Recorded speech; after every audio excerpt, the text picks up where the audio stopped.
Ini anggota Bapak menggugat. Mamanya ini dia Pak, anggota Bapak Asmaul Husna, Pegawai Negeri Sipil. Pak Isabella, Pak Bupati Aceh Tengah, menggugat mamanya. Ini dia, Pak Bupati Isabella.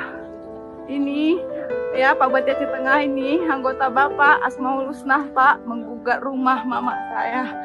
Beredar video seorang wanita yang menggugat ibu kandungnya sendiri terkait rumah dan tanah. Diketahui anak yang menggugat adalah salah satu anggota PNS di Aceh Tengah, Takengon.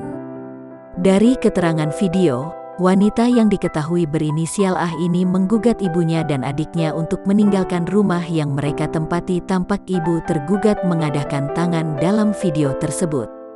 Dari video terlihat wanita berinisial A ini berjalan menuju persidangan dan melewati ibunya yang sudah berumur 71 tahun itu.